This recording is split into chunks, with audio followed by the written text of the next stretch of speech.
اگر آپ لکس یا لائف بوائے صابن سے نہاتے ہیں، بالوں میں کلیئر یا سنسلک شیمپو استعمال کرتے ہیں، رنگ کو گورا کرنے کے لیے گلو اینڈ لولی استعمال کرتے ہیں، کنور کے نوڈلز کھاتے ہیں، یا پھر آپ کے کپڑے سرف ایکسل سے دھلتے ہیں، تو آپ بھی یونیلیور کے ایک کسٹمر ہیں۔ اور آپ ہی کی طرح کے 3 ارب 400 کروڑ لوگ دنیا بھر میں یونیلیور کے پروڈکٹس استعمال کرتے ہیں۔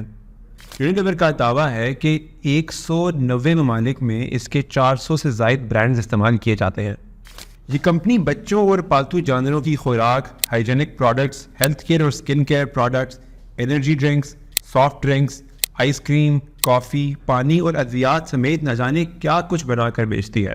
لیکن کیا آپ کو معلوم ہے کہ اتنی بڑی کمپنی کی ابتدا صابن کی ایک دکان سے ہوئی تھی؟ جی ہاں، 1884 میں 2 برطانوی بھائی ولیم ہیسکیتھ اور جیمز ڈارسی لیور نے اپنے والد کی گروسری شاپ سے صابن بنانے کی ایک کمپنی کا آغاز کیا۔ اس کمپنی کا نام رکھا گیا لیور برادرز۔ اس زمانے میں ولیم ہاف واٹسن نے جانوروں کی چربی کی بجائے پام آئل میں گلیسرین اور دیگر کیمیکلز ڈال کر صابن بنانے کا ایک نیا فارمولہ دریافت کیا تھا۔ لیور برادرز نے ولیم واٹسن کے فارمولے پر صابن بنانے کے لیے ان کو بھی اپنی کمپنی میں شامل کر لیا۔ یہ صابن لوگوں کو اتنا پسند آیا کہ 3 سال کے اندر ان کی ہفتہ وار پیداوار 450 ٹن سے تجاوز کر گئی۔ اس وقت اس صابن کا نام تھا ہنی سوپ، جس کو بعد میں بدل کر سن لائٹ سوپ کر دیا گیا۔ برطانیہ کے جس شہر میں یہ صابن بنایا جاتا تھا اس کو آج بھی پورٹ سن لائٹ کہتے ہیں۔ 1895 میں لیور برادرز نے امریکہ میں بھی کاروبار شروع کر دیا۔ نیو یارک میں سیلز آفس بنایا گیا اور میساچوسیٹس اور کیمبرج میں صابن سازی کے کارخانے لگائے گئے۔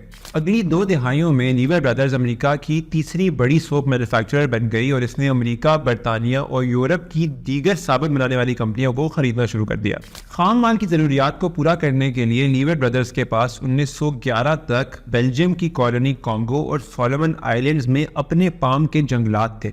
ستمبر 1929 میں لیور برادرز نے ڈچ کمپنی مارجرین یونی کے ساتھ انضمام یعنی مرجر کر لیا اور نئی کمپنی کا نام رکھا گیا یونیلیور۔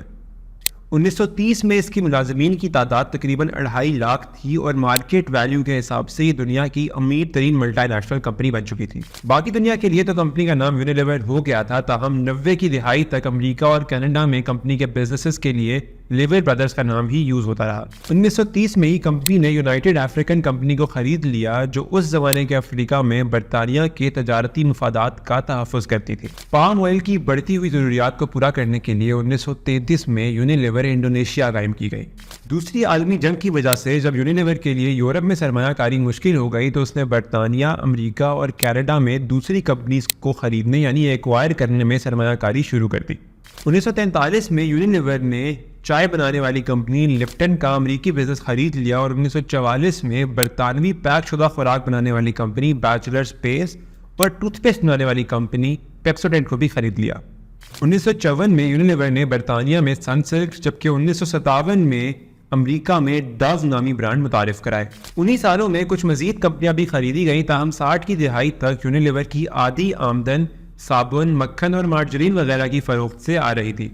لیکن ساتھ ہی ساتھ اسے پروکٹر اینڈ گیمبل جیسے سخت حریف کا بھی سامنا تھا، جس کی وجہ سے یونیلیور کو ساتھ ہی ساتھ اپنے پروڈکٹ لائن کو ڈائیورسیفائی بھی کرنا تھا۔ 1971 میں یونیلیور نے برطانیہ میں بھی لپٹن کو خرید لیا۔ 70 کی دہائی میں یونیلیور نے کچھ مزید ایکوزیشنز کی اور یورپ میں آئس کریم کی مارکیٹ میں تقریباً 30% شیئر اپنا کر لیا۔ 1984 میں 39 کروڑ پاؤنڈز میں یونیلیور نے چائے فروخت کرنے والی کمپنی بروک بانڈ کو بھی خرید لیا۔ 1986 میں یونیلیور نے سکن کیئر مارکیٹ میں قدم رکھا اور امریکی کمپنی چیز برو پوائنٹس کو خرید لیا، جبکہ 1989 میں اس نے کیلوین کلائن کی کاسمیٹکس لائن بھی ایکوائر کر لی۔ ایکوزیشنز کی دوڑ 90 کی دہائی تک بھی جاری رہی، لیکن اس دوران زیادہ تر آئس کریم یا منجمد اور پیک شدہ خوراک بنانے والی کمپنیوں کو خریدا گیا، جس میں بین اینڈ جیریز اور کنور قابل ذکر ہیں۔ 2001 میں کمپنی کو 2 حصوں میں تقسیم کرتے ہوئے فوڈ اور home and personal care divisions کو الگ الگ کر دیا گیا۔ بعد ازاں اسے 5 حصوں میں بانٹ دیا گیا۔ کمپنی اتنی بڑی تعداد میں پروڈکٹس بنانے کے لیے امریکہ، برطانیہ، نیدرلینڈز، چین اور بھارت میں ریسرچ اینڈ ڈیولپمنٹ لیبز بھی چلاتی ہے۔ بہت سو کو شاید معلوم نہ ہو لیکن ہندوستان میں بناسپتی گھی متعارف کرانے میں بھی یونیلیور کا ہی ہاتھ ہے. یہ کمپنی 2003 تک ڈالڈا بناسپتی گھی کی بھی مالک رہی ہے. پاکستان میں یونیلیور 75 سالوں سے کام کر رہی ہے اور پاکستان میں اس کمپنی کے 30 برانڈز تقریباً 90% گھرانوں میں استعمال ہوتے ہیں. گزشتہ 13 سالوں سے یہ پاکستانیوں کو سب سے زیادہ ملازمتیں دینے والی نجی کمپنی قرار پا رہی ہے. اس وقت دنیا بھر میں یونیلیور کے ملازمین کی تعداد 1,48,000 ہے. تقریباً 190 ممالک میں اس کے 400 سے زائد برانڈز موجود ہیں اور روزانہ 3 ارب 40 کروڑ لوگ اس کے پروڈکٹس استعمال کرتے ہیں. اس کمپنی کے 13 برانڈز ایسے ہیں جن کی سالانہ سیل $1 ارب سے زیادہ ہے. رواں سال فوربس میگزین نے دنیا بھر کی بہترین 2000 کمپنیوں کی فہرست میں یونیلیور کو 104 نمبر پر رکھا، جبکہ خواتین کو ملازمت دینے کے لیے بہترین کمپنیوں میں 66ویں اور خواتین کو تحفظ فراہم کرنے کے لیے بہترین کمپنیوں میں 57ویں نمبر پر شمار کیا.